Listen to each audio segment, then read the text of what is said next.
Thank you. Thanks for being here. Nice to meet you.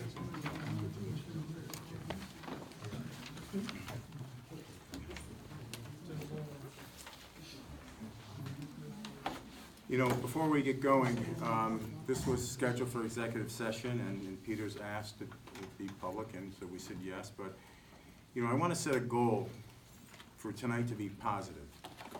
And as a town, as a group, as neighbors, we need to come out of tonight's meeting stronger than we're coming in.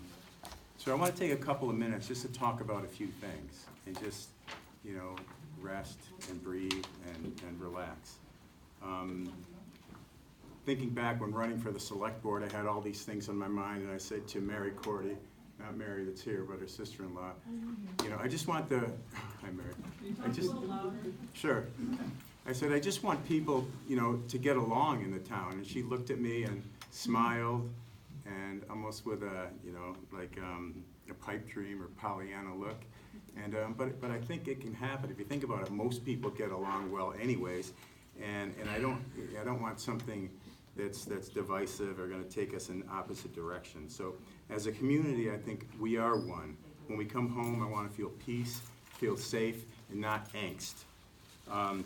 So I want to make the goal of what we work out tonight something that's hugely positive. It may start with some angst in the beginning, but I think we can do it. And when we make a statement, a feeling, or do anything, I want it to happen with respectfulness and appreciation, because everyone here is good and everyone's intentions are good, and that's going to help us keep the peace.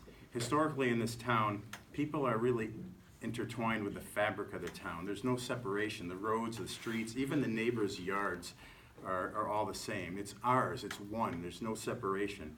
An example I want to use is my uncle used to be the chief of police, and he used his own car as the chief of police. That, you remember that rust-colored, probably not rust-colored, but rusty car, and but he gave to the town, and he did it without thinking twice about it. He didn't have much, but he had the heart to give.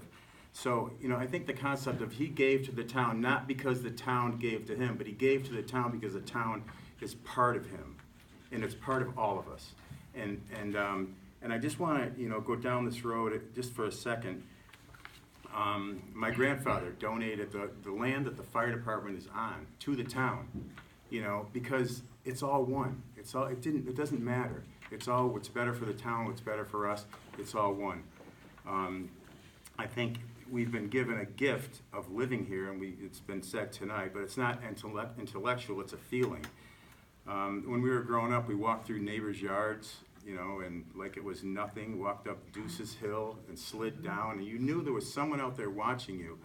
And we walked over Marzato's to visit Wilton's to go play baseball, but Mrs. Marzato was watching. We were safe, we were protected.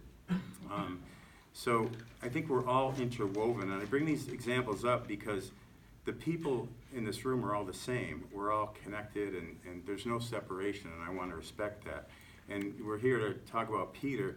Peter is the same, and part of his fabric, his DNA is this, part of the town. It's one. He spent his whole life giving to the town. So he has character, heart, and service, and I think we should just stop and take a moment and appreciate and respect that.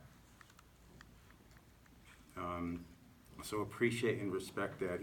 I remember he was working at the cemetery and church since he was a teenager, volunteering to cut up trees whenever, even the other day, cleaning oil spills in basements. And as a fireman, he's woken up at 3 a.m. in the morning, probably more than most of us combined in this room. So I just want to, you know, with whatever happens, we need to celebrate Peter for his service and appreciate what he's done. And I think everyone in the room could and should agree on that.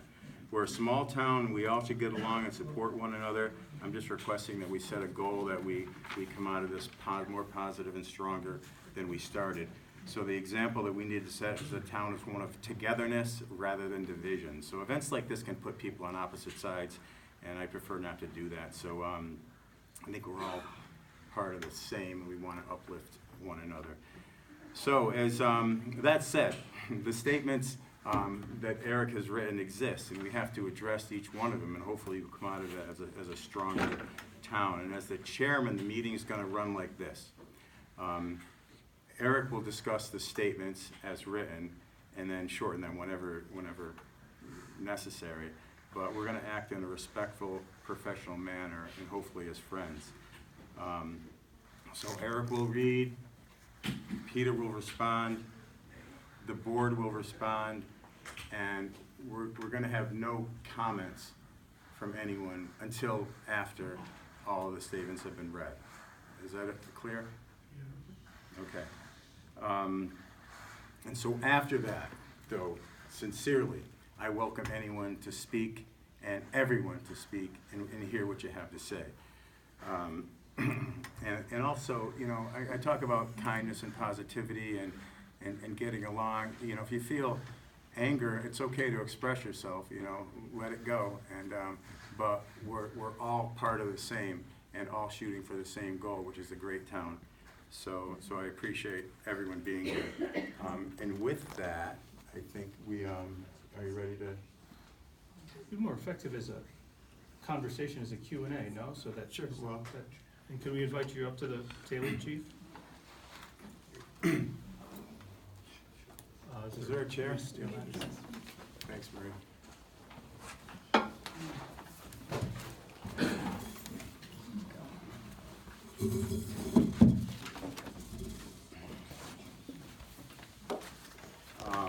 Welcome, Peter. Yep. So we have to begin somewhere, and Well, I will begin by springboarding off of what Bernie said and acknowledge a long career of service to this town. Anytime your name comes up, speak up. So anytime your name comes up in this town, the first thing people say is, nicest guy in the world. I will concur. I'm in the tough position of rising in this town to speak to the functioning of the emergency services. And it's not a comfortable or a joyful position that I am in. Just some background for some of you that might not know me or why in the world I'm doing the talking at this meeting. I started my career in the fire service. I spent about a decade with degrees and training, and worked in the suburbs of Ohio in the fire service and the police service as well in a couple departments. Left that to move to New York to pursue a career in music, which thankfully was successful, but moved to New York right in time to be a volunteer on September 11th, 2001. So that was sort of the bookends of that career. When I moved to West Stockbridge, I found, hey, this is volunteer fire department territory, great. I have this past in this.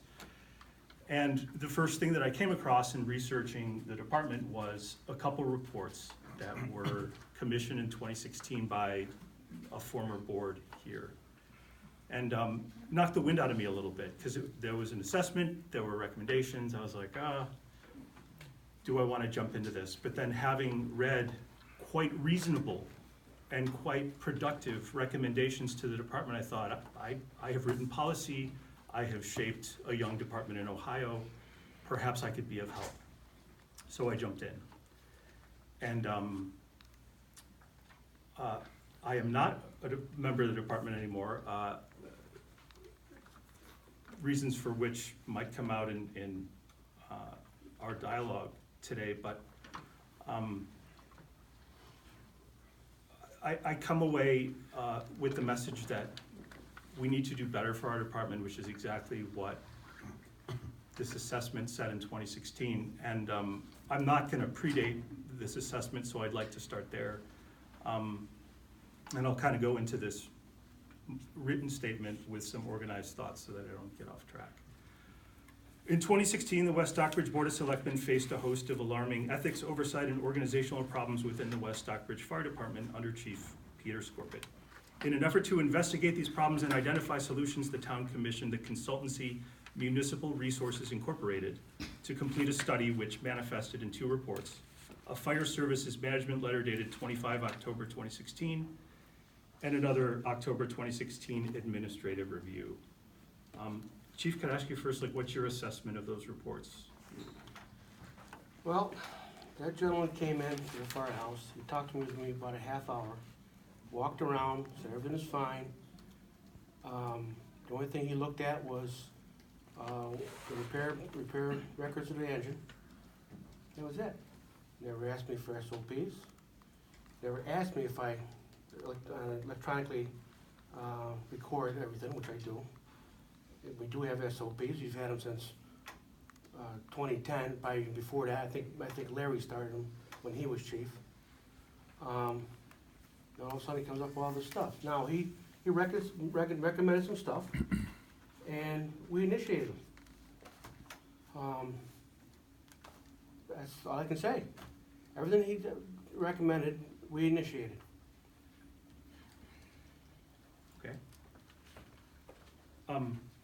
It's a long report, and I am not gonna read it right now. But just taking that subject of SOPs, it's something that I worked with Larry on. And when I asked him for what was in stock for SOPs, he gave me some files, some of which it took a translation process because they were like Windows 98 files. As a new member, as I wasn't presented with them. They weren't available for consumption. We started to write new ones with Larry's urging. I have the same ones. But just as an effective cycle of guidance for a new member that wasn't there. And we started to do them, but there was never support for them to carry on. I'll press on from there. Actually, just for context, because none of us on this board were part of the board. Is Kurt still around here somewhere? Would you mind just speaking about what caused you guys to spend $10,000 on an assessment, and how you saw that process proceed? Well, actually, it came from talking with Peter and some issues we had. We had some disgruntled residents, and we had an officer of the fire department come forward with some stuff. And we had some meetings similar to this, but it got hostile. I couldn't control it, as well as Bernie's trying to control it, which I think will be fine, Bernie. And it came from the audience, a suggestion. Well, you guys don't know what you're talking about. Let's get a consultant firm. And that's where it came from. I thought it was a great idea. We had, and Peter accepted it. It did cost close to $10,000, non-biased. And I took it as a learning tool. I didn't know nothing about the fire service and what Peter was doing there, and I think we looked at it, we had some traction with it. We used to work on it once a month along the way. Then things happened, elections came, and then I don't think it was ever brought up again. I've been out for a few years now, so I don't know if you guys are even using that tool at all. I don't think anybody's read it until recent events, so we sort of dusted it off, and I think we've all had a look at it, right? Since, and going forward, this is not a list of items that are built on any omniscience or omnipotence. These are just things that, as a new member and someone who joined to try to help with a number of things, encountered along the way. And I frankly found a little alarming. Again, I'd like to just say that it's tough to bring in a good man in town, a pillar of the community, for such a hearing. It's one of the toughest things I've ever done. But we're talking about a life and death town department. Like, our lives depend on this. And, you know, things like administrative factors are boring. But if things in the office, in the department, aren't organized, to think that you're gonna come into an emergency situation where adrenaline is high, where there is disorder built in, and that somehow magically it's gonna pull together without things like comprehensive SOPs to guide every move, without actually diversifying responsibility and delegating and having a hierarchy of responsibility instead of a top-down approach, which is I would say what the department is structured on. A sort of proprietary leadership approach where one man has all the answers and everyone else just comes to the service of the one. It's a tough situation. So in a hearing like this, there is only to talk about particular situations and circumstances, and it sucks. I don't want to have to do this, but this is how we parse problems that exist, and this is how we identify where we stand and hopefully identify how we move forward. So these are just some situations, some administrative, some operational, some about documentation that I experienced or since my time in office here have been alerted to. I just want to point something out. Yes, sir. Really, Brett. This is a meeting, not a hearing. Correct. Correct, Dave? Okay. That's right. And can you tell us the difference? Well, a hearing is a more formal proceeding.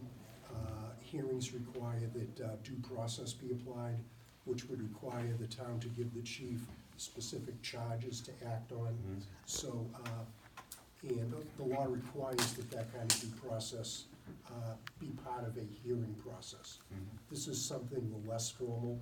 This is a meeting Right. to discuss where you're going to go. Okay, great. Thank you. Okay, now, let's go back to the SOGs. Plainly written out, they deal with every situation, not every situation, something else pops up.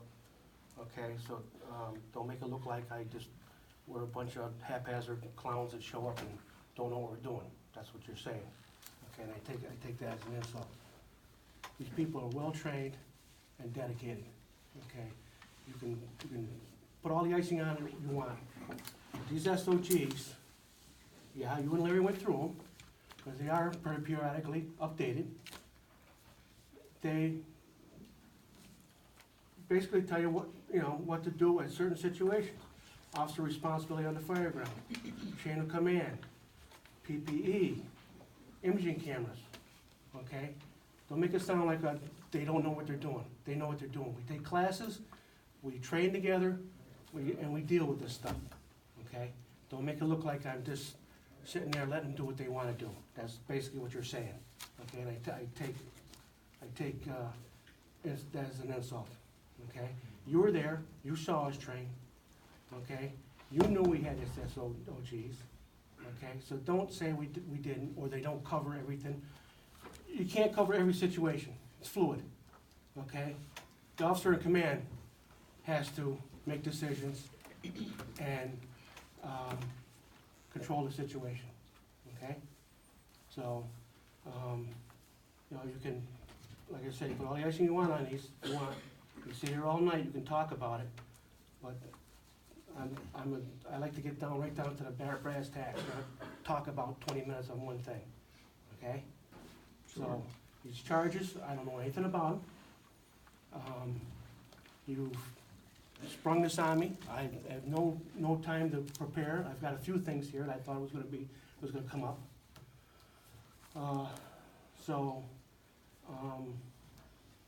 What else? And I'll answer them. All right, thanks. I would love to say that I don't intend to insult anybody, and I was with these guys, and this isn't a criticism of anyone on the department. This is just a question of leadership and the direction, the leadership of this town department, of where it's going, where it's been. I'm late to this party. I didn't invent this. I'm on the coattails of several people who have risen to speak to some concerns about the department, to 2 studies that were paid $10,000 for. And frankly, having jumped into the department, I don't feel that they were followed, except in a handful of ways, but we'll cover that in some very Okay, specific let's things. Let's get to it instead of talking. About a year after these fire reports were published, in August 2017, the Fire Association lost its tax exempt status. How did that happen? Because the gentleman who was the treasurer quit. And unfortunately, he took all the records with him and refused to bring them back. So, Sarah Avery volunteered to be the treasurer. I said, okay. I said, this is what we got for records.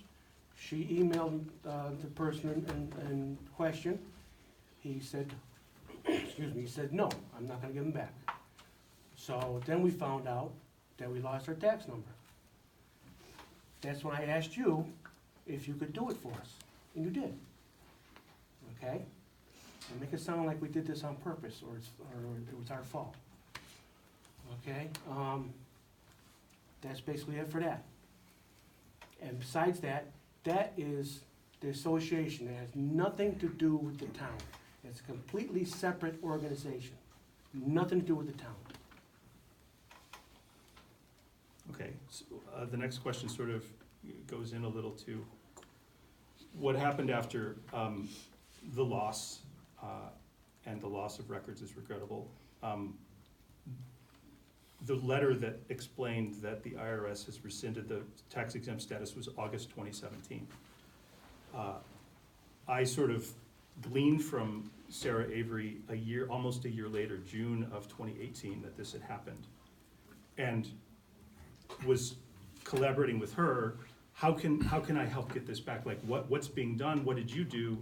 She explained that the records that she had, that she handed to you to send to an attorney or an accountant, because it was beyond her knowledge base to do the application. So, important point, like, this sat for 11 months. Did she indeed hand records to you and ask you to get a lawyer or an accountant? No, she came to me, she says, I can't do this anymore, my job, this, that, I wanna retire as a treasurer. It's okay. So, it got set aside. Meanwhile, I tried to figure out, I asked a couple people if they could do it, they said no. That's when I asked you. Well, the timing is a little off here. Sarah retired as treasurer the same week that she retired from the department. No, she didn't. No. She retired as the treasurer first. Then, after we asked you to be the treasurer, she retired from the department because of an email that you sent her, and she told me, okay? She was very upset. I tried to get her to come back, but she didn't want to do it. That's why she quit. Now, the records, like I said, the records all disappeared.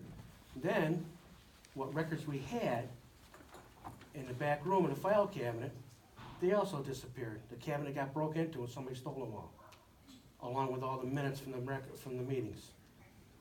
Who it is, I don't know. Okay, right after that, I changed the combination on the door. So when did Sarah leave the department officially? I'd have to look. June 21, 2018. 2018, so June of 2018. So my recollection of that week was that she agreed to meet me on a Monday night. I asked her for all financial records that she had available so that, yes, I could, and I wasn't treasurer yet, and I was doing this of my own volition, take the records that she had to crunch the numbers to be able to fill out the IRS paperwork to get the tax exempt status resolved. Again, this is 11 months after it was rescinded. The association was accepting donations from residents, allowing them to write these off on their taxes, even though the association was, as the letter from the IRS said, no longer a tax exempt organization. She told me that she handed the stuff to you. I said, where are the records? You said in the filing cabinet in the back. Open the drawer, there's nothing in there. And that's the assumption that the aforementioned ex-member might have stolen. Is that the? Okay, and also, I wanna know what this has to do with me being as the fire chief. Well, I mean, this is organizational. No, and it has nothing to do with the fire department, okay? Nothing. Nothing. It's completely separate. Just to clear up any confusion, I'm going to read a paragraph of Sarah Avery's resignation letter. June 21, 2018. Peter, if you had called and spoken to me, I could have told you that the filing cabinet was empty. Maybe you don't remember, but when you gave me the keys to the filing cabinet, we opened it together and it was completely empty. Jim Halleck took all the financial documents when he left. Anything I had, I turned over to you months ago to bring an accountant to fix the tax issue. The only thing kept in the filing cabinet was bank statements. I took those out Monday night to bring home and to organize. I must not have locked the cabinet all the way when I closed it. She did not quit because of me. She quit because she took that treasurer job very seriously, and she didn't want to have any association with the disorder that she got wrapped up in, with records disappearing again. Okay. Again, what does that have to do with the fire department? It's organizational. No organization. It has nothing to do with the fire department. We're talking about the fire department now, Okay, okay? I will press on to something that deals more directly with the fire department. This gets to SOPs a little bit. In 2016, a 16-year-old junior firefighter joined the West Stockbridge Fire Department. Could you just talk a little about your policy for junior firefighters and the bounds of involvement? Yeah, they're not full members, obviously. They're not allowed in any hazardous or dangerous situations. They train with us. They do come to calls, okay, just for learning experiences, okay, so they can observe and learn. They're not, like I said, they're not put in a house, they're not put in a pack, they're not, no way are they put in a dangerous situation. They help with the packs, they get tools, they might help drag a hose or something like that, but that's it, okay? I want them to be there to learn.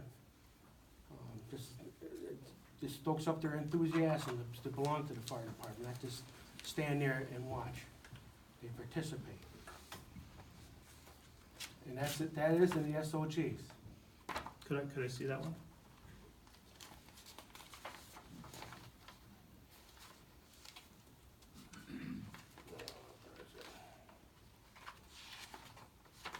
Could you also explain what an SOG is, or? Standard operating guidelines. SOPs are a similar thing, standard operating procedures.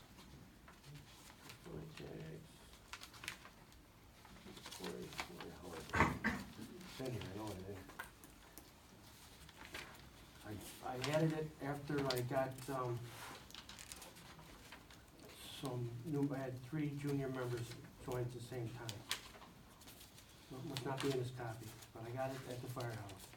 So, not in this copy. Part of the reason I ask is that I drove trucks with minors in the back rather uncomfortably and was never given any guidance about their involvement and what the bounds are. And only with some research did I find, and this too, junior members are plugged right into the given numbers as if active members, but I'm gonna read something from some counsel on junior firefighting in the New England region. Massachusetts permits minors to volunteer with the volunteer fire department, but it does not allow them to be involved in actual firefighting activities. They are permitted to attend meetings and limited training. We've taken the position that wherever applicable in private industry for minors and hazardous work is also applicable for volunteer departments. This is Cecil Byrne of the Attorney General's office. State law specifically prohibits 14 and 15-year-olds from riding a vehicle as part of work. And this state also bans 16 and 17-year-olds from riding vehicles responding to emergency calls. Can I say something on that one? Because first of all, that might be masked, and how come Great Barrington allows their children to leave the high school to go to a fire call and a fire scene? And that's been going on for years. And all other places in this county? Do the same. I know juniors on all of them. They ride in all the engines go to calls. It's a learning experience. How are they supposed to get to a call on the MVA, for an MVA on the highway? Are they gonna take a personal vehicle on the MVA and put more cars on the side? So I honestly. mean, I agree with all I'm there that, it with them just, saying my point is that at the time that I was driving engines out of that department with a minor in the back, there was no SOP guiding. Once again, Great Barrington does it. They let them leave I mean, school, that- come to the fire trucks and ride in the vehicle. So if it has to do with anything with us, it would have to go with every other fire department around, because it's not just them. So, I don't know why you would bring that up then. 'Cause they It's would just, have to it's go a with question all of the fire policy, it's a departments. question of being clear about policy and parameters. Well, I'm pretty sure Because, that's the because policy the for safety Great of Barrington. minors, I'm sorry. Eric, if I may, I'm Drew Dell, and I've been a member for nearly 50 years. I've been through 4 chiefs, and we've had junior firefighters since the day I joined in February of 1970. And I really don't know what you're trying to do. If it's broken, fix it. If it's not broken, leave it alone. Exactly. We're saving lives. Okay, so let's And you're not get back here. Um, I'd like to make a comment. These are our first responders, and I don't think that over the years that I've lived in West Stockbridge, that there's been so many of them. And I think, that being said, that we need to appreciate the fact that we have so many volunteers. I really appreciate that, do. Tony, yeah. You know, We'll get because to I've been that. here a long time and I have not seen Yeah, this many volunteers in a very, very long time. yeah, there's And a I lot think of, it's really good. I think It it's a is. good thing for the town and for the You're right. people that live in the town. And if you Seriously. have a problem at your house or with something that needs a first responder, you will kiss their feet once they're there, because there's a lot of times that there isn't anybody that responds. There's I many can- people. I So- can, these junior members, both of their mothers belong to the fire department. They have no problem with it. If I have to, I can get a release from them to, so they can ride the truck. Right now, they're not riding the truck. They have to take their own vehicles, okay? But I want them at a scene, okay? They don't, like I said, they do not go in any hazardous conditions. They're not in danger. They're there to assist and observe, to learn. I've got 2 17-year-olds and a 14-year-old. The 17-year-olds will be 18 in less than a month, okay? I'm glad to have them, because that's the next generation. Okay, I'm not exactly having people beat the doors down. And if I restrict them, they're gonna lose interest and they're gone. So I'm trying to keep the department roster up, and I'm trying to keep these people trained, so the next generation. I'm 61 now. I'll probably get 3 more good years out of me, and that's it. I'm just getting too old for this stuff. So that's I mean, nothing in this was a criticism of junior firefighting programs or juniors. We had Explorer post at my original pro department too. My contention is about the parameters with which they work. Dave, could you speak to the needs for parameters? Okay, Mr. Chair? yes. Yeah, actually, this round sort of started with the issue of the junior firefighters.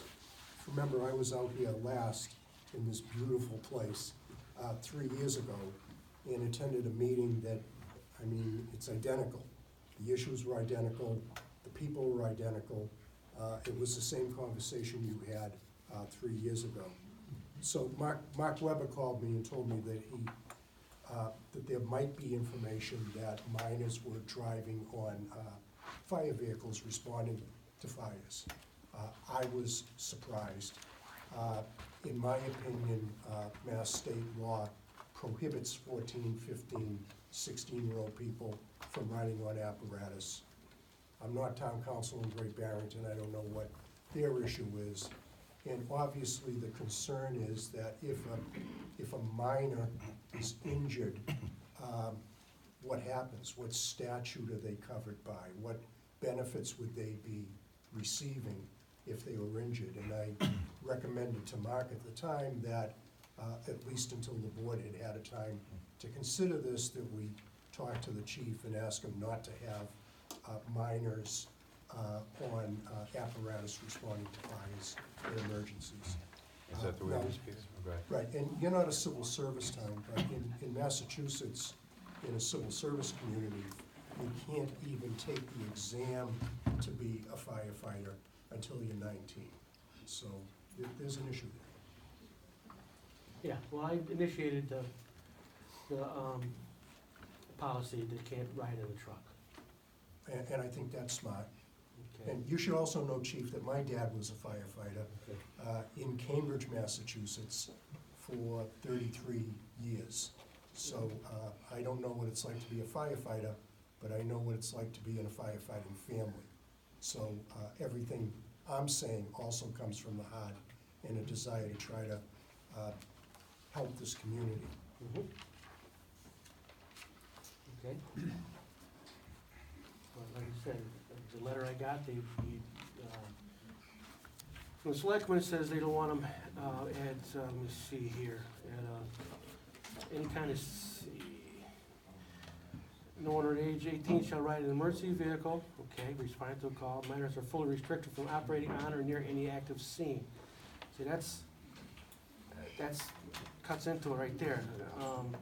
This applies to both fire and rescue calls. I don't know what the difference between a fire and a rescue call is. These kids, I used to call them kids because I'm 61, they want to learn. And they're very enthusiastic, and I don't want to throw cold water on them. What are the ages right now of the kids? 14 and 17. Okay. He said 17 will be 18 next month. The 14-year-old, she usually rides with her mother. When she can go to the calls. Okay, so like anything else, we're all volunteers, sometimes we can make it, sometimes we can't. I work full-time, so a lot of times during the day I can't go. But fortunately, I've got a lieutenant who's around all the time, and he fills in for me.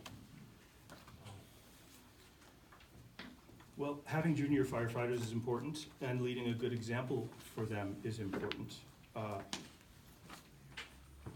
This next situation is a situation where a good example was not led for a junior member and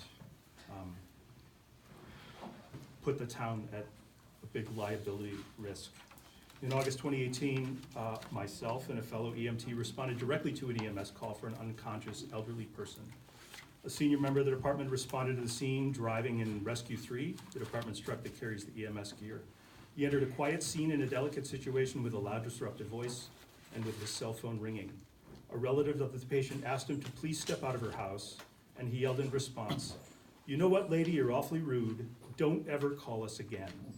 He stormed out of the house, calling the woman a cunt in front of a West Stockbridge police officer and the now 17-year-old junior firefighter that we were talking about earlier. The senior member then got into Rescue 3 and left the scene, abandoning 2 EMTs on a critical call with no gear and with the responding ambulance another 10 to 15 minutes away. And if there's any question in your mind how critical of a call this is, the woman died the next day. Did this incident result in any formal changes to Okay, how the I would like departments to function? respond. Wait a Hang on, minute, wait a minute, George, wait a minute. Yeah. Okay, one, he did not drive the rescue. Okay, he drove his own vehicle. 2, the woman had cancer. Okay, it was more of a get her to the hospital so she'd be comfortable. Okay, it wasn't a life and death situation. Okay, when I talked to you, you said he left with the rescue. I asked him, he said no, he drove his own vehicle. Who drove the rescue, I don't know. I didn't have a chance to look up the report yet. So, George, can you explain yourself? Yes, I can. Calmly. Okay, I have, on medical calls, I have always taken my own vehicle except for the turnpike. So that is a flat-out lie, what you just said, about me returning with the rescue.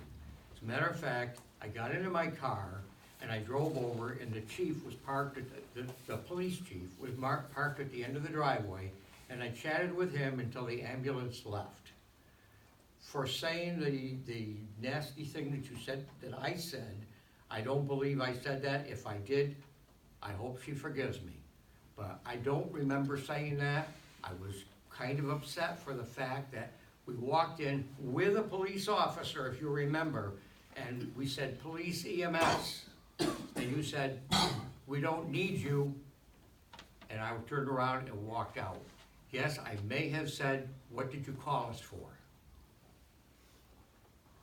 So you are dead wrong, sir. You're lying to incriminate other people in the department. Is this how you want to manage a department? You're not gonna get it, because see all these people here? That's our fire department. You're never gonna have a stand, mister. Okay, without us, what would you do? All right, let's move on. Well, Can I ask a question, Mr. Chair? Sure. Chief, does the department have a sexual harassment policy in place? The town does, and I go under that. Okay. Is that distributed to the firefighters annually? Not annually, no, Okay.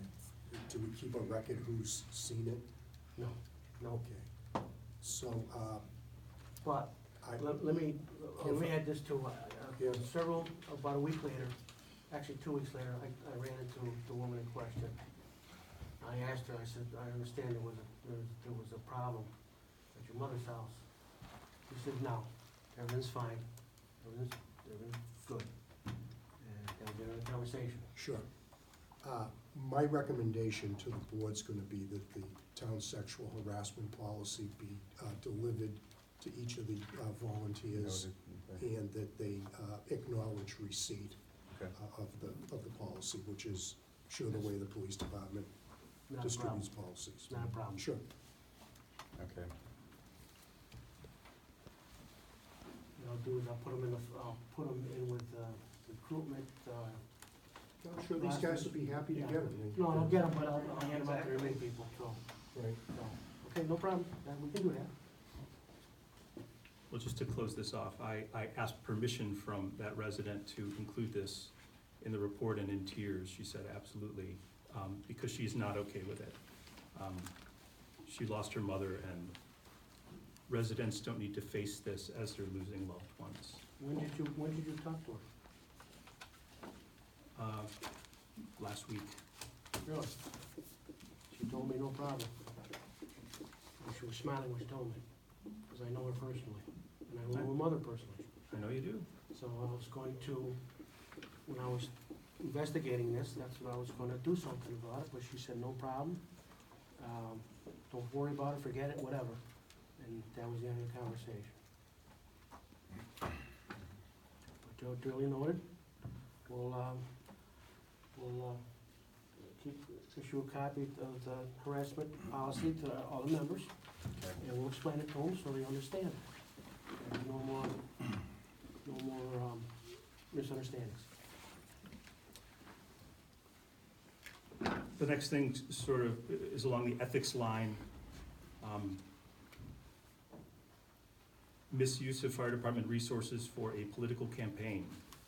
Section 23 of the Massachusetts Conflict of Interest Law prohibits public employees from using or attempting to use their official positions to secure for themselves or others unwarranted privileges of substantial value that are not properly available to similarly situated individuals. In general, supporting a candidate or political campaign while wearing an official uniform or using other public resources violates that section. Did you allow your membership to post campaign signs on your behalf? I didn't know anything about it, they did it on their own. They said, we're gonna put up the signs, I said, fine, put up signs. And evidently I went door to door, I did not ask them to do it, I didn't know it until after the fact.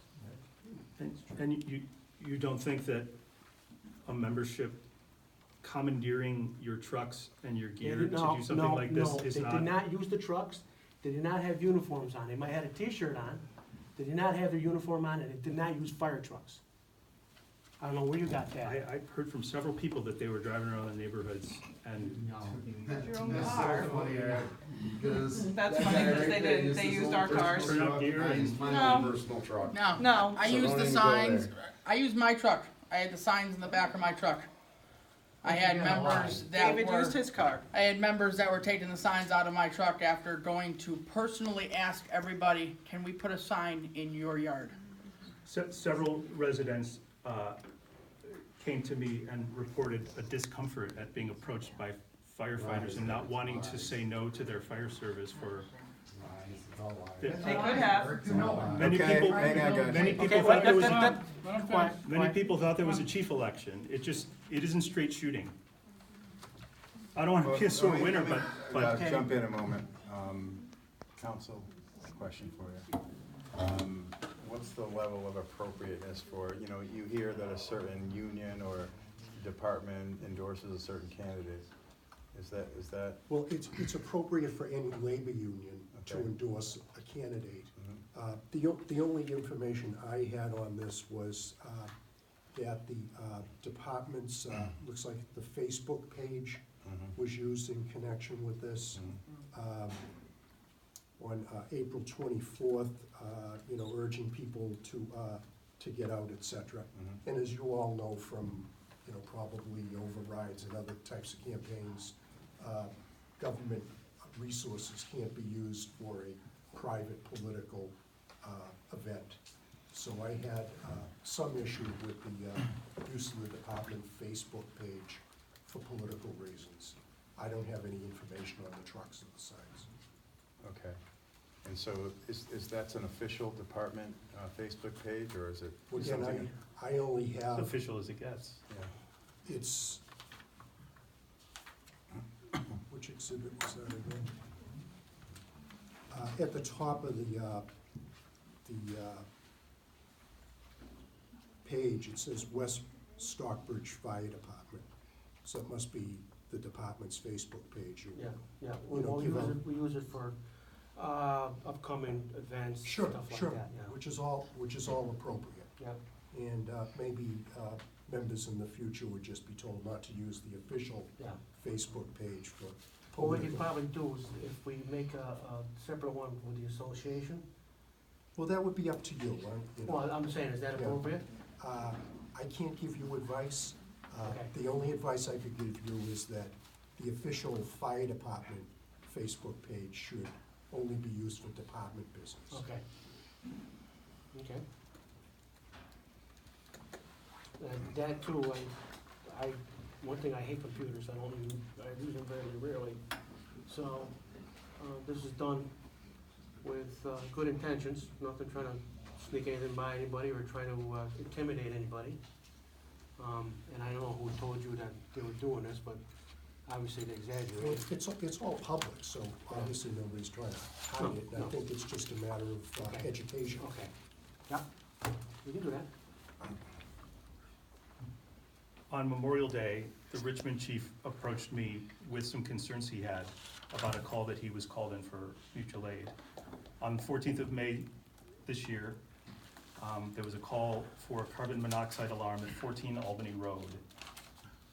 On the chief's arrival, several members were walking out of the house without air packs.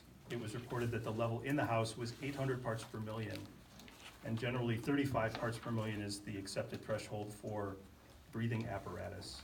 He instructed the members to put on the breathing apparatus before going in, and then he assisted in ventilating.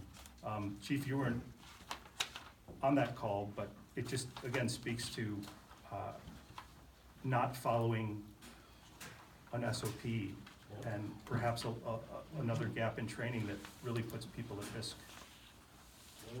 They're trained on that.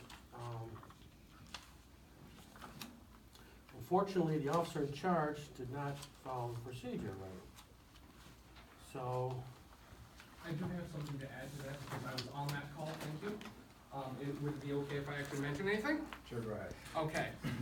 Where are the facts coming from? It was 800 parts per million when the apparatus I was holding in my hand and doing the actual assessing myself, reading barely 100 at the bottom of the stairs at the time. Then that's when I made the judgment call to leave that spot because it spiked. It literally went from 20 straight up to about 100. And that's when I dragged my butt out of there and I got my air pack on. Well, this So- is coming from the chief and the chief's support. By the time the Richmond chief got there, the spike jumped to about 7 something by the time he got there. I had my air pack on before he even was there. So I don't know where that information is coming from, and it's bogus. All right, that being as it may, the report for this incident doesn't offer any of these details, which is in itself a liability. The report says problem with hot water system. There's, you know, the mutual aid report I will read, and this is Chief Traver from Richmond, called for car 1 to assist in venting building. 3 West Stockbridge firefighters coming out of building. No one with air packs on, told me had CO of, he rates 3 to 400. Made all put on air packs, then went back to vent building. CO reading, cleared, seen. But the local report has no detail. It has no CO reading. It doesn't cover us for a call where people were put at risk potentially. And if residents or members of the department get sick in the days to come, we've got nothing to ride on with this. So reporting overall is definitely a concern. And I'd like to ask about medical reporting. What's the standard procedure for maintaining and filling out medical reports for first responder calls? Name, address, vitals, what they observed, what they did. And then basically, they were, says on, turned over to Richmond or county or whatever. They're instructed, and they always have been instructed, to give them the top copy. Sometimes, if I'm not there or whatever, they get confused, they give them the bottom copy. Okay? It's a mistake, just like this, okay? That's one example out of hundreds. Okay, so if you wanna pick one out and pick on it, I'm sure you could find maybe another one that the officer in charge didn't do the report completely. Okay? I know, because I talked to him, and when I put it in the computer, I put all those facts in there. Okay, I ask because my experience there is that most of these medical reports are a carbon copy that the original goes to the transporting ambulance. We have left sometimes not even legible carbon copy of a thing that doesn't get complete because you can't write a narrative for a rescue call on a carbon copy after the original's gone. Yeah. So, I mean, we can't pull these out into the public sphere because they're protected by HIPAA laws, but medical reporting is also, I mean, there's a track record of this, like, minimal to the point of dangerous. How is it dangerous? These calls need to be documented. I mean, this Why? part of Why these. do we have to document every little thing? Name and address, age, all that information, vitals, what we saw, what we did.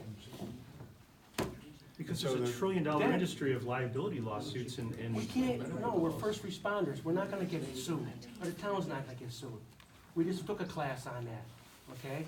No, we're not liable for that stuff, okay? So the issue here is there's 2 copies, and a couple of times they gave the wrong copy, and the bottom copy is not as legible. Well, as a rule, the top is given, the original, the ink copy is given away, and what's maintained is the carbon copy, Yeah, which is contrary to HIPAA and medical reporting laws. I thought you said that the top one is supposed to go with an ambulance.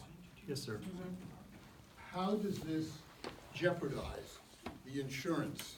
And I think that people here should be educated as far as how these things, whether they appear to be right or wrong, documented or undocumented, is going to or could jeopardize the insurance that's gonna incorporate the town as well as all of these nice volunteers. So I think we should address that.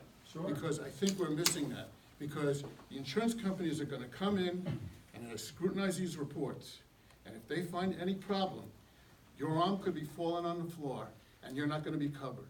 So it's not an attack on Peter, it's not an attack on Eric, It's knowing and be knowledgeable as far as this insurance.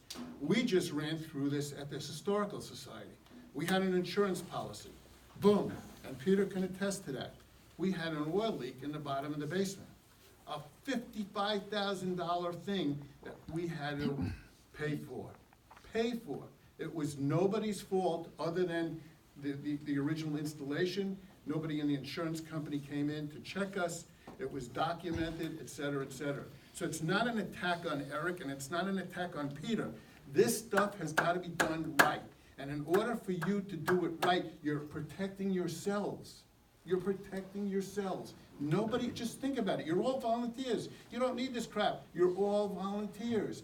You want to be protected, as well as the residents of the town of West Stockbridge. Thank you, Andy. Like it or not, this field is a documentation field. It just is. It's the 21st century, and it's part of the job. Documentation is just What are you talking about, standard issue. documentation? Physical address, name, vitals, what we saw and what we did. We're not a doctor, we're not a paramedic, we're not even an EMT. We are first responders. We're there to stabilize them. Yes. And that's it. And we hand over to the ambulance crew. And you're protected under the law from suits? We're Dave, first you want to speak to responders. that? That question? Yeah. Well, it's true, under chapter 258 of the Massachusetts General Laws, public employees, and these folks would be considered public employees, can't be sued for acts of negligence. But the town itself can be sued for the negligent act of an employee. Right. If this is such an intense concern for our town, should the select board perhaps suggest additional taxes so that our town pays someone to keep these records? Or is that kind of where we're getting to, that the Well, yeah, select board we'll wants more summarize all that in taxation? the end, yeah. So that we could cover this, because we have these volunteers who are working so hard, they've actually saved my house. Then they've got to fill out all the papers that Eric wants. Perhaps you guys should create a new position that you fund with our tax dollars to underwrite this documentation that seems to be so important to one of your members. Certainly, if it's that important, we should all be paying for it instead of expecting these people who pull themselves out of their daily lives to save our houses that are burning to then fill out that paper. So I think if you want to address this, Eric, it would seem that you want to raise taxes on our town. Well, it's not so It's much. much simpler than, it's really simpler than that. It's just a simple matter of education, SOPs. How are they gonna fill it out? They're gonna fill it out on their volunteer work? If Eric wants it, if it's Well, not important, what he's saying the is- town's gotta pony up the money and pay for it. Basically, what he's saying is we're not filling out the first responder form correctly, okay? Well, Like then I they said, should be paying someone to fill it Well, out, because there's you nothing- saved my house. There's nothing else to fill out. Our actions, what we saw, it's in the, you know, we had that one that he didn't fill it out completely, but when I put it in the computer, which I sent to the state, it's in there. So what is the discrepancy then? I'm sorry? What is the discrepancy then? If it sounds like we know what is supposed to go on the form, Yeah. and it sounds like there's a problem with what has gone on the form, what exactly is the discrepancy that we are worried about? Yeah. That's not going on the form that occurred? Yeah. Their, you know, their med lists are listed, okay? And they're also, when the ambulance crew gets there, we talk with them saying, this is what we found, this is what he says, this is what we did, here's the med list. There's nothing else we can do. So what else would the state or the select board like to see? What else could be provided? It's just a question of leadership, instruction. Oh my God! Stay on subject. You were talking about a carbon copy. That's what we get and that's what we put in our file. It is not always legible, but we do our job to the best of our ability. We are volunteers. Caitlin, what the charge was on that, what he had said was, they had a couple of times given the wrong copy, the carbon copy, or vice versa, so it was not legible, and that was the issue, which, Yeah. So we're talking about an accident, more or less. yes. An accident in paperwork. I'll take one more comment, and then I we'll get on. would just like to say, in the heat of the moment, when you're writing down all of this vital information and trying to get it to the appropriate people, you're in a situation where your adrenaline is high, you're scared. Some of us might think that we're not, but we are. Sometimes we might give you the wrong copy. Sometimes those EMTs that come, the paramedics, they aren't nice to us. Not at all. They're actually pretty mean to us. And we've said, we've had complaints and we've given our complaints to the gentleman, I've had you know, one that refuse that the needs to copy. hear it. 9 times out of 10, they don't take our report. Okay, well, at least And you we're are. left with both copies. So, you know, but in the heat of the moment, when things are really going down, did we give them a yellow copy instead of a white copy? Probably. You know, but what would you do? We're just people like you. Especially when Okay, you're trying to let's save move one on. life. All right, Roger? Just a point of order. Sure. Eric, acting in capacity as a member of the select board, is he a complaint, or are you just acting as a complainant in this meeting? He's a member of the select board. I know, but are you bringing these, would you have brought these charges if you were not, or would you have raised these same issues as just a member of the town? I or have in you- the past. I wrote such a letter to Mr. Fallon in January, outlining these and other concerns. Again, these are probably to my detriment, sort of the boring ones that have paper trails, and I didn't want to come in with hearsay and things on other issues. But these representing just what I and what other people have risen in this town to stick their necks out to say, a general pattern of shaky management policies that don't suit our town, that kind of raise a liability. I mean, this jumps ahead to some organized thoughts for later, but, you know, while we're sort of mired in these discussions of like reports that are not filled out properly and lost financial records, and this is like fire department organization 101 stuff. While we continue after, you know, this report that was done in 2016 to try to shape some improvements forward, we continue to fail that report 3 years later, and we continue to be mired in this conversation of like organizational 101 stuff about boring reports and things. And yeah, I get it, I look like a nerd, like a pencil pusher, but this stuff's important. And while we're mired up in this and we can't fill out a report with a narrative, and records get lost, and policies aren't instilled enough that some of these decisions get made automatically, we're 10 years behind on those advanced functions of a fire department. We might Fire be 10 prevention years advanced. and fire planning and future planning and Yeah. just, Give us a new department. Give us more money. Give us some more money. Yeah, You know? look at our apartment. I mean, it's, none of this is a money thing, and I don't I also got to say. I don't intend to raise taxes in any way. I mean, this is all free stuff. This is organizational stuff that can be done. It's But okay, we've you're been, asking for something, but you're not paying for it. Let me ask you a question, Eric. What on that report didn't I do? You keep mentioning the report, all these things, what didn't I implement?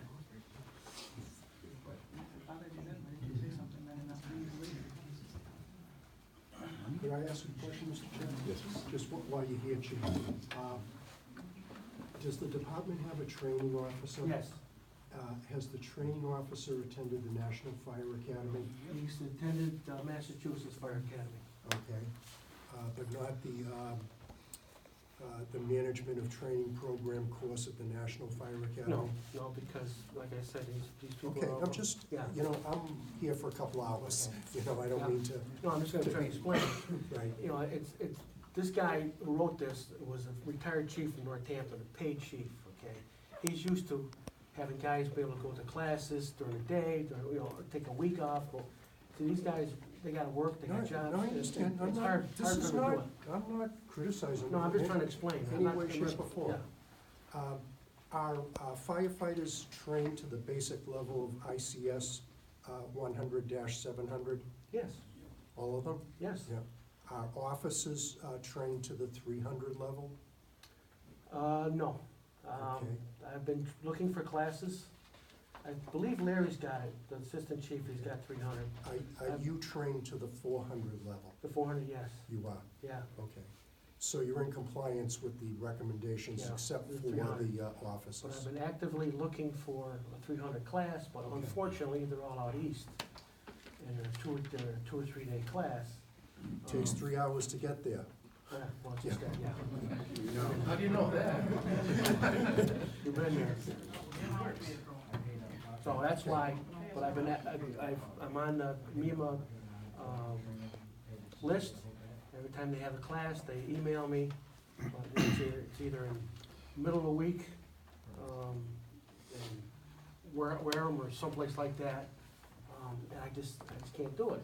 I get laid off in the wintertime, and I've been looking there too, but I haven't hit it yet. Okay. I'm gonna do it as soon as I can, the time, I'm available, and I'll do it. Do you do troop training sessions a month dedicated to having the volunteers obtain firefighter 1 certifications?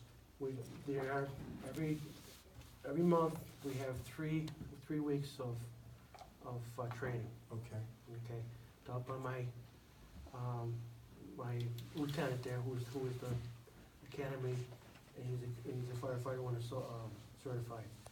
So we're trying to bring him up to those standards. Is anybody a firefighter 1 at this point? Just Billy. Billy? Yep. Appreciate it, chief. Okay, no problem, Ed. Any questions? I like that, I'm firefighter 1, 2 certified, I'm also first responder certified, I'm also, first aid CPR certified, and, Are you Billy? yes, Yeah, nice to meet you. and I do have the, it's in my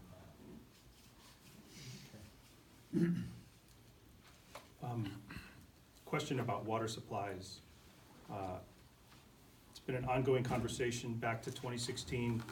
Surrounding departments have raised concerns over the quality of water supplies. Are there any water supply problems in town? There is one down at the sewer plant. It got broken. We fixed it, but it's still not up to where it should be. We have to dig it back up and redo it. The other ones, but they're blown back every 3 months, and then they're measured for GPMs. They said once a month, we'll do 2 or 3 of them, and we try to rotate them out. When's the last time one was actually dug up? One was dug up at, let me see, what was it, a month ago, 2 weeks, 3 weeks ago? 2 weeks ago, chief. 2 2 weeks ago. 2 weeks ago? Oh, no. We had one on an intersection of Cone Hill and Swamp Road. They had a big hole in it. I don't know how I got there. We found it in our usual maintenance schedule. So we dug it up, fixed it, and put it back in service. So there is a program Yep. emerging for Yep. maintenance of those I've got things? a contractor lined up. He's going to dig out a few of them so they're better. Because right now, silt and stuff gets on, we blow them out, and they operate for a while, and then the silt gets on them again. So we have to get in the machine and actually dig around the screens. So as soon as he's available, he's gonna bring the machine and a dump truck, and we're gonna clean a couple of them out. And I've gone to the conservation and explained to them that's what I wanna do. They said that's just maintenance, and they give me okay.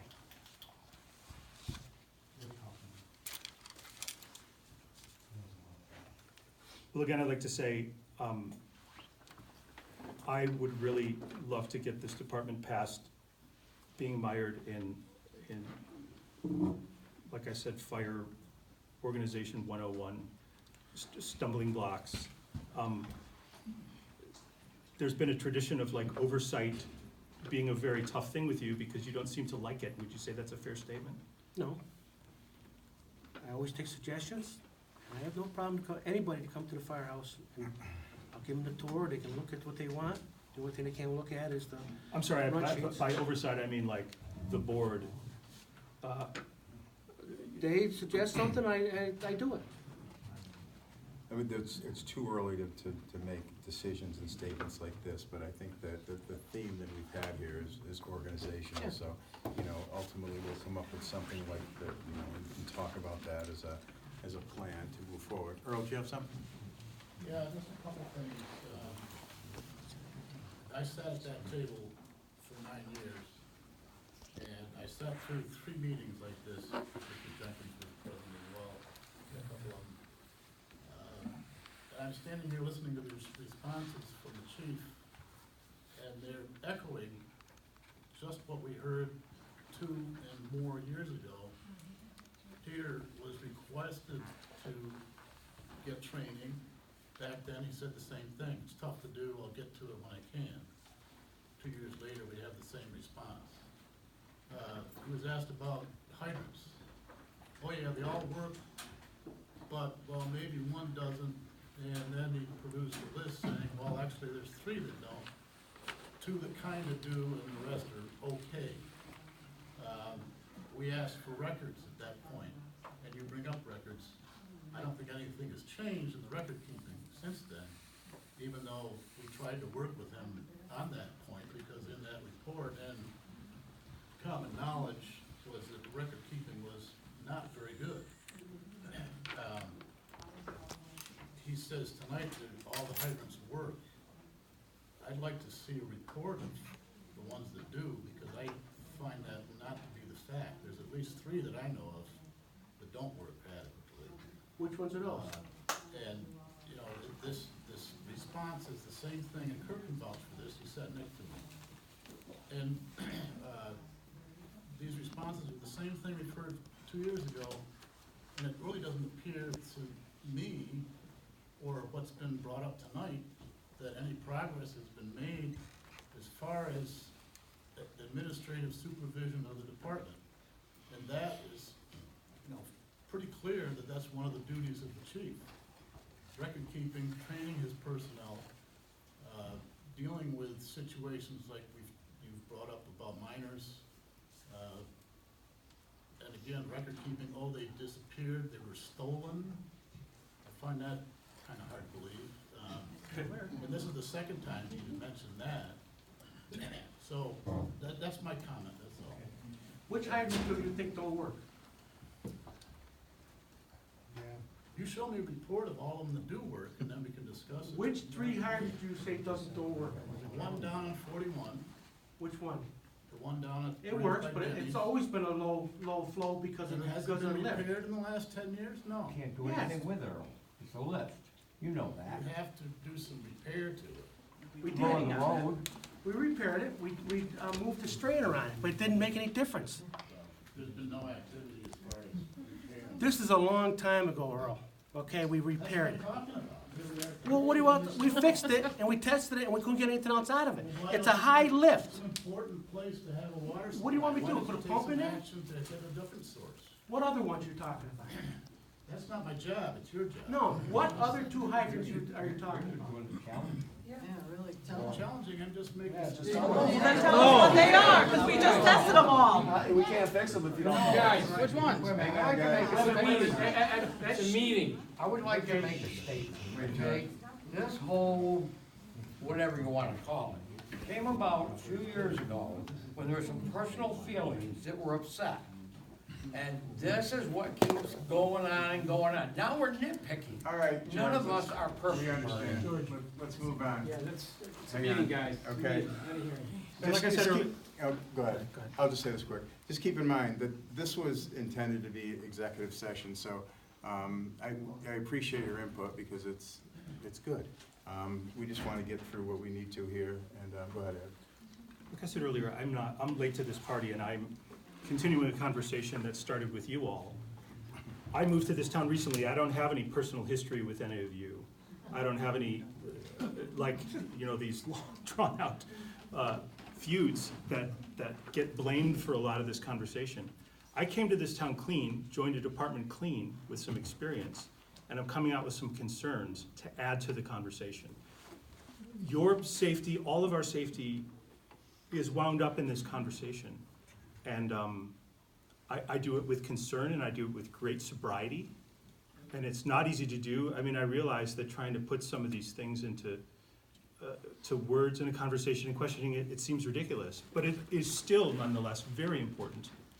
I want to hear, Clay has a comment. Thank you. Well, I appreciate your filling us in on your background. Turns out we have some things in common. I too came to town, 1980, bought my house, single parent with a 10-year-old daughter, and I wanted to join the community, and so I joined the fire department too. And I also served on the finance committee and the Board of Health and the Board of Selectmen and the school committee. But I had the good sense, common sense really, to support the people who were on those boards. It never occurred to me that my job was to criticize their performance. Ernie, you gave what I thought was a perfect, ideal introduction to this meeting. We are all in the same boat. We run a town, we do it ourselves. And there's not that many of us who have participated actually in taking care of this town. And we take turns doing it. But we're not perfect. We make mistakes and we learn. And we certainly don't contribute to the common good by being critical. And that's not helpful. And I think that that may be the lesson that we should take from this meeting. Thank you.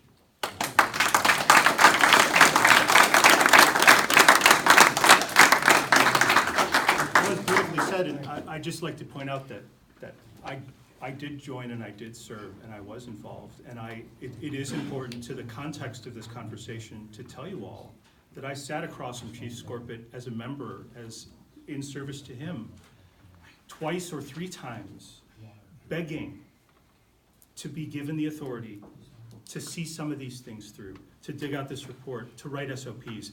I worked a lot with Larry Morse, the assistant chief who supported a lot of these things as well. However, it came to a point where, again, like a lot of others before me, when it crossed over into any level of criticism, I turned into an enemy to the department.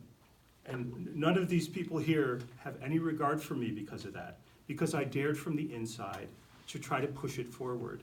And as soon as it was at all perceived as criticism, which it wasn't, it was just productive, spending hours. I mean, geez, I spent 20 hours getting the tax exempt status back, retroactive to the time it was just on my own accord. I was sitting up at nights on the computer trying to figure out how to do this.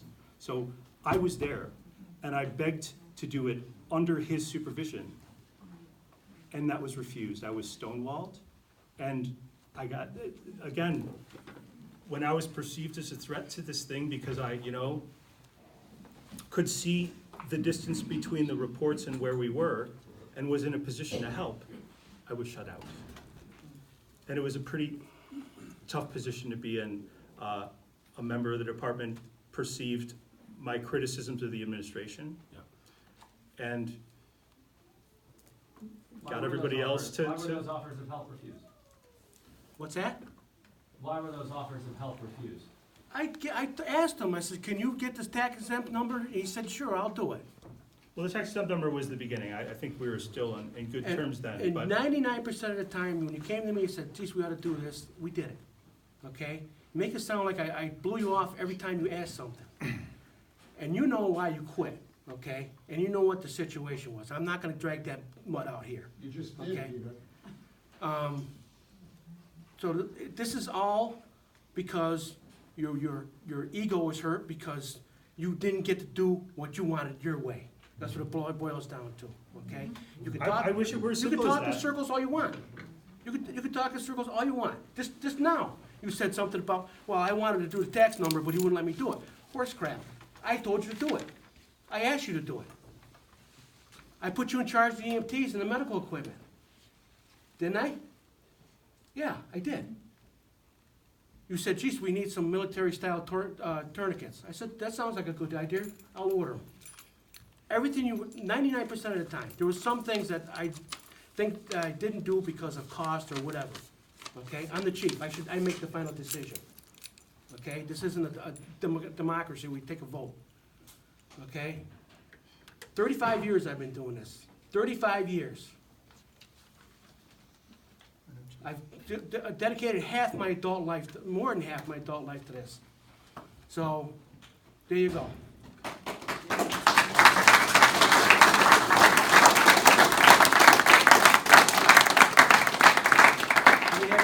Do we have any other accusations?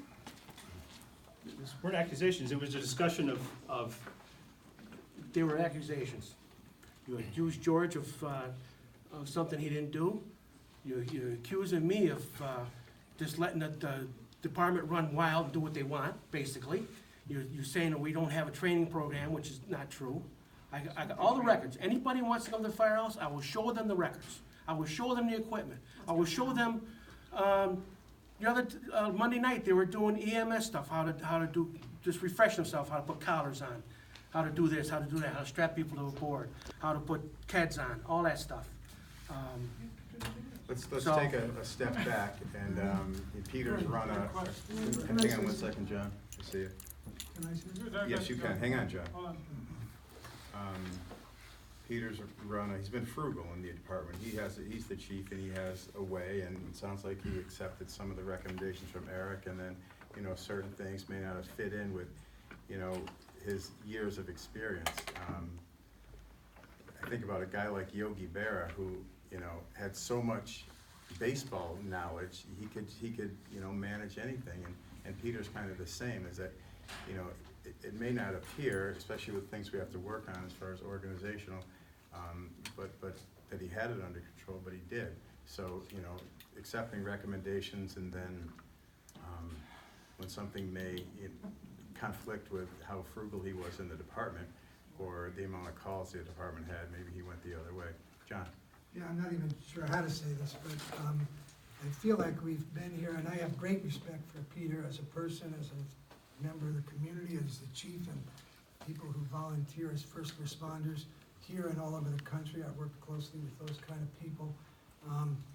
And I think that as a citizen here, as a member of the community, I feel like we sort of are cheated a little bit in this particular venue and the way that this is being done. Bernie, I think your good intentioned comments at the beginning kind of cut Eric off at the knees and sort of made it seem like, well, it's a guy over here that's kind of against the chief and not for people who are fighting fires. But Eric's not talking about best practices. Eric's talking about, and I think a fundamental of first responders and a fundamental of people who protect us in all ways in the community, almost like engineers, is about lessons learned, about trying to be better and better at what you do, and about being accountable for what you're doing at every step of the way, and trying to be the best at that. As a community member, I don't think that's even here on the floor for discussion, and I think what you meant to do is a well-intentioned thing, made it pretty hard for Eric to talk about what he's talking about and for people to hear. He's not talking about best practices, you're talking about some really fundamental things. First of all, a not-for-profit that lost its accounting records is just suspect. That's challenging, that's difficult. I would imagine that somebody should find those records. Secondly, I think if there's something that's being done well, that should be honored and respected. If there are things that might be putting people in danger, I want all these people to be safe. Whenever they're at a fire, I want them to be at their best. And I do believe that having some form of record keeping, whether it happens with volunteers or with others, is just a fundamental thing of any sort of first responder organization. So I think the things you brought up, Eric, with great courage, and I think maybe some personal cost, had great value. But I think we also feel, strong respect for the chief and for the firefighters, and I would hope that somehow you could manage to first do the difficult thing of hearing the stuff, exchanging about it, and then figuring out. That's exactly what we're doing, right, yeah. I would ask you, has your house been in fire? One more comment. My house has been on fire.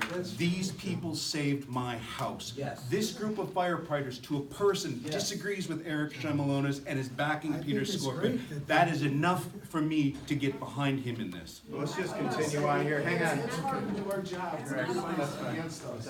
We're supposed to do our Where job. did this conversation get crafted as against anybody? We've got no Ladies and gentlemen, tax liability, we've got no liability for insurance, and we're judging this man who served this whole town his whole life. That's ridiculous. Obviously, it's getting passionate again. And there's a distinction between procedure and administrative stuff being improved and being against the fire department. The other idea that we don't, that we have the good sense, as this man in the back said, to not criticize, I think that's absurd. I don't think you improve anything without a level of criticism, constructive criticism and oversight. If we didn't criticize the solar array, we wouldn't be putting up something to block it.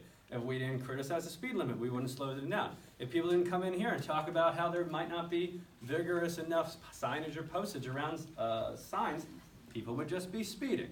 Yeah. Conversations like this in a community, especially like ours, need to be possible. Administration and oversight sucks, but it's also critical. If anyone here is in business, if anyone here conducts life, if you want a driver's license, you need to have some administration and oversight. So this is not it's like, you know, you come, did they save my life? They saved your house. That's distinct from, are we dotting our I's and crossing our T's? Are we taking the advice of a $10,000 report? And what needs to be done? What kind of support does the fire department need, especially in a volunteer capacity, to get her done? And it doesn't have to do with the road. All right, let's finish up here. Yeah. Okay, go ahead. Okay, No, seriously, can I say one? I appreciate the comments, and they're valuable. We have to move on. Okay. Yes, Peter? Well, I'd like to answer his Go ahead. things. Okay. I have no problem with criticism, as long as there's valued criticism, okay? I always take suggestions. I always open, my door's always open, okay? But when it gets to where exaggerations and stuff like that, okay, I admit, okay, the report, and that's why I asked him, what didn't I do on the suggestions of report? He couldn't really answer. Okay, everything on that report, or 99% of it we've done. The other part, we couldn't do it because it's out of our reach. Okay, they're talking about a part-time paid chief, okay, which I think is ridiculous. There's 140 calls a year.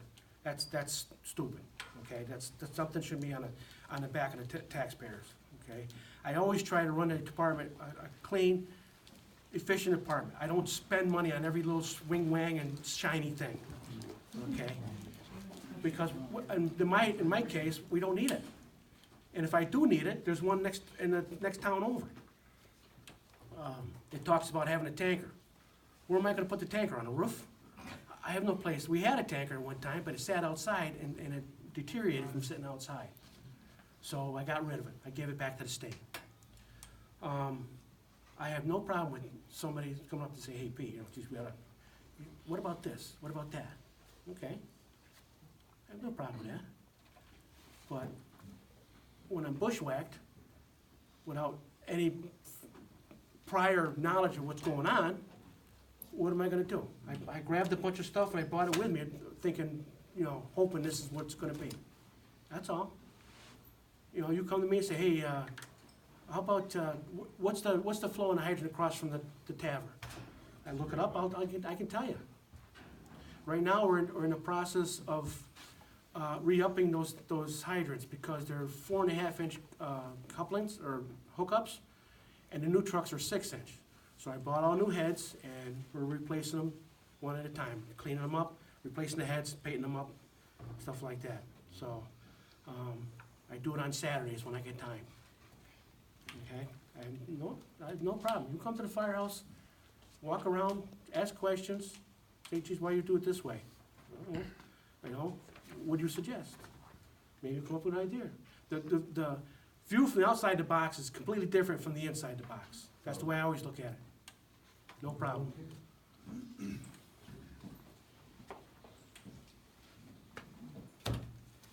Okay? That's it.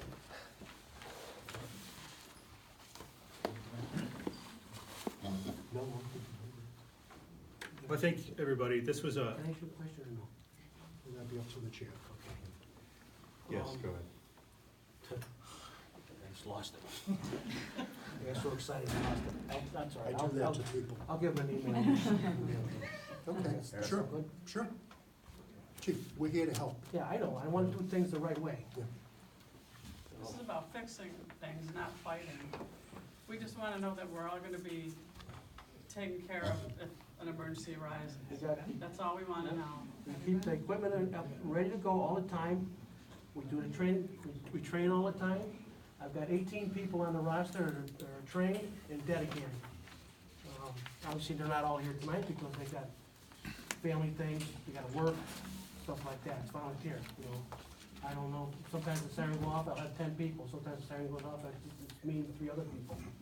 So, we do the best we can. And I just don't like bushwhack like that, okay? Next time, write up your things, give them to me, and I'll give you a written response. Not a problem. Anytime. You were gonna say something? I was just gonna say thank you for coming and listening. This was not an easy thing to, I mean, I was a little, Can I ask a question real quick? I'm, Hang on, Tony. Tony, hang on. Hang on. go ahead. You've cut in, go right ahead. I just want to say, can we ask all the people that are standing here, say thank you, at least to the fire department, because they do a lot of time.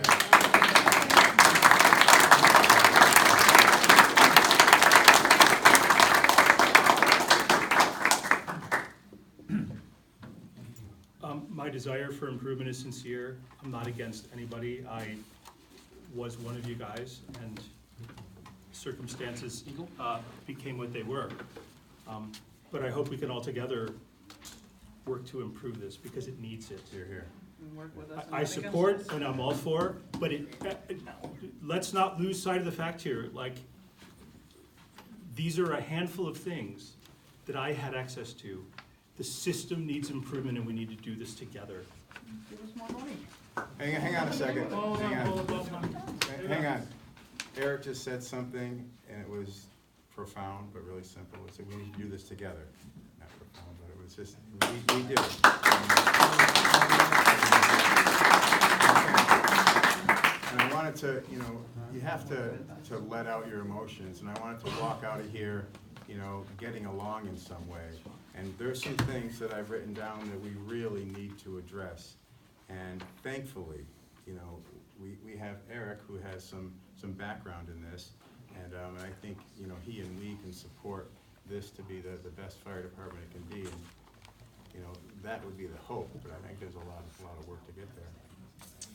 Okay, give me a list of what you think, and we can discuss If it. I may add just something. to Okay, you. George.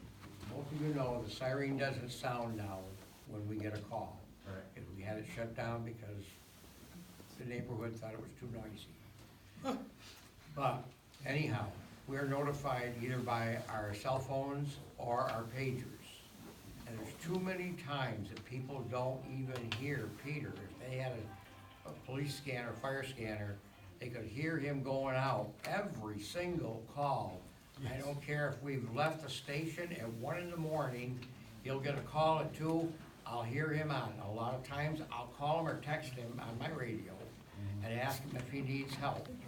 A lot of times, he drives his own personal vehicle to these sites and at all hours. And yet, he goes to work, that nasty word, I don't do that anymore, but he goes to work every single day and it's not late. I think he's at work at 5 o'clock. So, just, all I can say is, thank God for Peter, that this town was lucky enough to have somebody like that. It was offered to me, I don't want it. I was a lieutenant once, that's as high as I wanted to go. I think I want to hear from 2 people. Joe, you raised your hand. I want to hear from you also. I didn't read every word of the 2016 report. There were a lot of suggestions in there for that Board of Selectmen to do, It'd be interesting to know exactly how much they participated in doing what was recommended for them to do for the fire department. But most of all, if we all want to leave here friends, we need this board to work with that department together. Right. Not cut everybody off.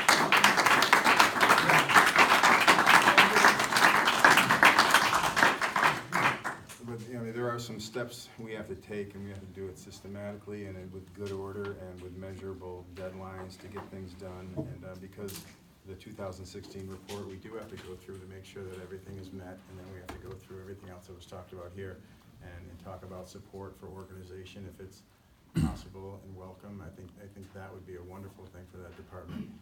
The crew has great enthusiasm, and one of the things I wanted to mention, this is kind of a pet peeve, is what's happening here is the self-esteem of the members continues to rise.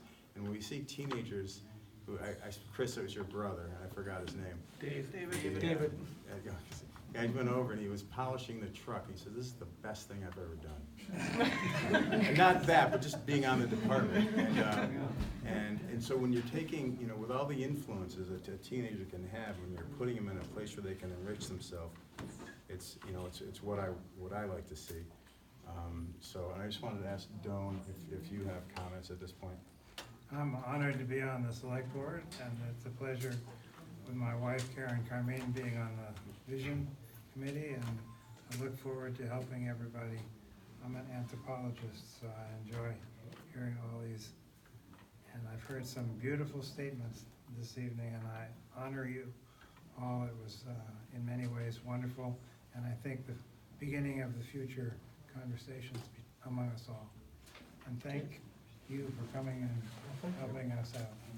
Procedurally, and we need to, you know, make a decision here and do something. Is there more that we need to do? Do you have more that you want to talk about? Well, we can continue to talk in subsequent meetings. Okay. So, among the things we want to do, we want to create a performance improvement plan for some things, and just, you know, I think that would just help us work together, and so we're talking and communicating. Would that be all right? Sure. Okay. What I can do is I'll come in once a month and Okay. give you a report of what's going on and what we've done.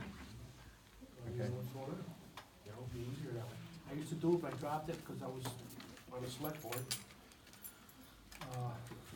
Because it just, you know, basically all we do is, you know, I used to list what we did for training, if we got new equipment, new members, if we lost any members. Basically, that was my report, it's very simple. If I could just add one thing to that, Mr. Chairman, it's ironic that the chief should say that, and good that he should say it. If you look at the report, there are several situations, in particular on page 21, one of the recommendations is the Board of Selectmen should receive a monthly briefing on the progress of the department as made towards the goals outlined in this management letter. And that really would serve the basis of the discussion that the chief says he wants to have. Okay. I support all that. Good. Okay. When's your next meeting? We have to decide that. You gonna have another one this month? Well, just email when you Okay. decide, I appreciate it. so I can get a report together. And then the more we work together, you know, I think the less likely anyone is to Monday morning quarterback things and just, you know, work together, get better. No, I have nothing to hide, whatever you guys want, not a problem, Appreciate it. okay? I'm done. As a board, are we done? We all set? Okay, thank you. Okay. Thank you for your time and your patience. Thank Bernie for running a wonderful meeting. Anytime.